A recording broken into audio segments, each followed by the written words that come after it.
حضور غوث اعظم رضی اللہ تعالیٰ عنہ کے قدموں پر 100 علماء بغداد کے 100 بلند پائے علماء آپ کی مجلس وعظ میں امتحان لینے کے لیے حاضر ہوئے۔ ہر ایک عالم نے ایک ایک مشکل سے مشکل مسئلہ سوال کے لیے اپنے ذہن میں رکھا، لیکن جس وقت آپ واعظ یعنی تقریر کی کرسی پر رونق افروز ہوئے حضور غوث پاک رضی اللہ تعالیٰ عنہ، تو قبل اس کے کہ کوئی سوال کرے آپ نے تھوڑی دیر سر جھکا کر مراقبہ فرمایا، سبحان اللہ، اور مراقبہ فرمایا، پھر یکا یک آپ کے سینے اقدس سے ایک نورانی تجلی نمودار ہوئی اور وہ بجلی کی طرح کوند کر تمام علماء کے سینوں میں پیوست ہو گئی، اور سب کے سب چیخ مار کر اپنے کپڑوں کو پھاڑنے لگے اور اپنی اپنی پگڑیاں اتار کر برہنہ سر کرسی کی طرف دوڑ پڑے اور اپنا سر غوث اعظم کے قدموں میں ڈالنے لگے۔ پھر حضرت غوث اعظم نے ہر ایک کو اپنے سینے سے لگا کر ان کی مشکل مسائل کا جواب دینا شروع کیا، سبحان اللہ، یہاں تک کہ ہر ایک کے سوالوں کا جواب پورا ہو گیا اور سب سکون کے ساتھ بیٹھ کر وعظ سننے لگے۔ اور مفرج بن نبہانی کہتے ہیں کہ وہ وعظ ختم ہونے کے بعد میں ان علماء سے ملا اور دریافت کیا کہ تمہارا کیا حال ہو گیا تھا، تو ان لوگوں نے مجھے بتایا کہ جیسے ہی ہم سوال کی نیت سے مجلس میں حاضر ہوئے، اچانک ایک دم ہمارا سارا علم ہی سلب ہو گیا اور ہم اپنے علمی کمال کے زوال پر بے قرار ہو کر بلا اٹھے، لیکن جب غوث اعظم نے ہم کو اپنے سینے سے لگا لیا تو ہمارا سارا علم واپس آ گیا، بلکہ اس قدر زیادہ شرح صدر حاصل ہو گیا کہ حضور غوث اعظم کے جوابوں سے ہمارے دلوں کے بند دروازے کھل گئے اور ہم علوم سے مالا مال ہو گئے، سبحان اللہ۔ بہرحال آپ کا علمی کمال اس قدر بلند پایا ہے کہ اصاغر و معاصرین تو کجا، آپ کے اساتذہ نے آپ کے علمی تباہر اور فضل و کمال کا اعتراف فرماتے ہوئے آپ کو بڑی بڑی بشارتیں دیں، چنانچہ حضرت خواجہ ابو سعید محزمی رضی اللہ تعالیٰ عنہ جو آپ کے استاذ فقہ اور شیخ خرقہ ہیں، بارہا یہ فرمایا کرتے تھے کہ اے عبد القادر، وہ وقت آنے والا ہے کہ تمہاری ذات مرجع خلائق ہوگی اور تم سے رشد و ہدایت کا ایسا دریا جاری ہوگا جس سے فیض حاصل کر کے ہزاروں بندگان خدا سیراب ہو جائیں گے۔ حضور غوث پاک رضی اللہ تعالیٰ عنہ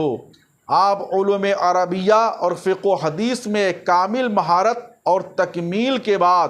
آپ علم تصوف کی طرف متوجہ ہوئے۔ جب آپ نے یہ علم عربیہ اور علم فقہ اور علم حدیث حاصل کر لیا، اس کے بعد تصوف کی طرف آپ مائل ہوئے۔ کچھ لوگ کہتے ہیں کہ تصوف پہلے حاصل کیا جاتا ہے اور علم حدیث علم فقہ بعد میں حاصل کیا جاتا ہے، لیکن آپ علم تصوف کی سیڑھی کو سمجھیے۔ علم تصوف کی طرف متوجہ ہوئے اور حضرت ابو الخیر حماد بن مسلم دباس رضی اللہ تعالیٰ عنہ کی خانقاہ میں حاضر ہو کر علم تصوف کا درس حاصل کرنے لگے۔ حضرت ابو الخیر حماد بن مسلم دباس بغداد کے تمام صوفیہ اور مشائخ کے مسلم الثبوت استاد العقل ہیں۔ ان کا اصلی وطن رحبہ ہے، مگر یہ بغداد کے محلہ مظفریہ میں رہا کرتے تھے۔ انتہائی مستجاب الدعوات اور صاحب کرامات صوفی باصفا تھے۔ عربی زبان میں انگور کا شیرہ بیچنے والے کو دباس کہتے ہیں۔ آپ چونکہ رزق حلال طلب کرنے کے لیے شیرہ انگور فروخت کیا کرتے تھے، اس لیے دباس کہلاتے ہیں۔ آپ کی ایک بڑی ہی خاص اور ظاہر کرامت یہ تھی کہ آپ کے شیرے پر بھڑ یا مکھی، جسے ہم بربی کہتے ہیں، ویسے لفظ اس کا بھڑ ہے، یا مکھی کبھی نہیں بیٹھتی تھی۔ حضرت ابو الخیر حماد بن مسلم دباس کی خانقاہ میں حاضری دینے کے بارے میں خود حضور غوث اعظم رضی اللہ تعالیٰ عنہ نے یہ بیان فرمایا ہے کہ علم ظاہر سے فارغ ہونے کے بعد میرے قلب میں جو کچھ وسوسے اور خطرات کی کیفیت محسوس ہوتی تھی تو میں نے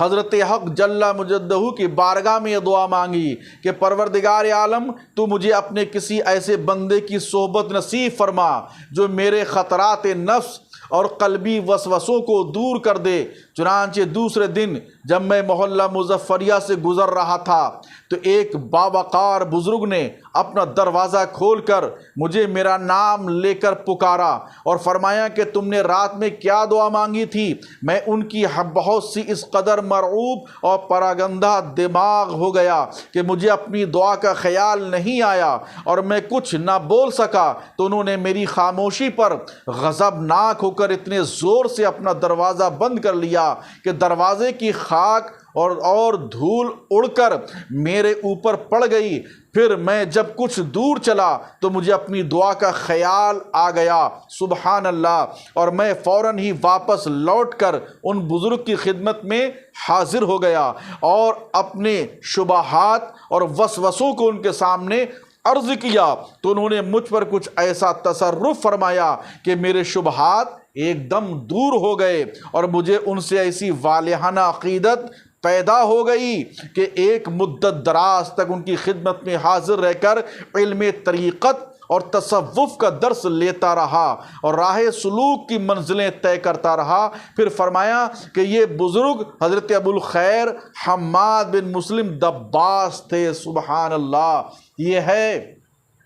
حضور غوث پاک رضی اللہ تعالیٰ عنہ کی شان اور تصوف اور طریقت اور شریعت کسے کہتے ہیں۔ ایسا نہیں کہ شریعت الگ ہے اور طریقت الگ ہے، پہلے شریعت کی منزل پہ قدم رکھا جائے، اس کے بعد جو زینہ دوسرا آتا ہے وہ طریقت کا ہے۔ علم ظاہر و باطن کی تکمیل کے بعد آپ ریاضت و مجاہدے میں مشغول ہو گئے اور بڑے بڑے مجاہدے کیے، برسوں مدائن اور ایوان کسریٰ کے کھنڈرات میں چلے اور مراقبے کرتے رہے۔ کئی ماہ بعد صرف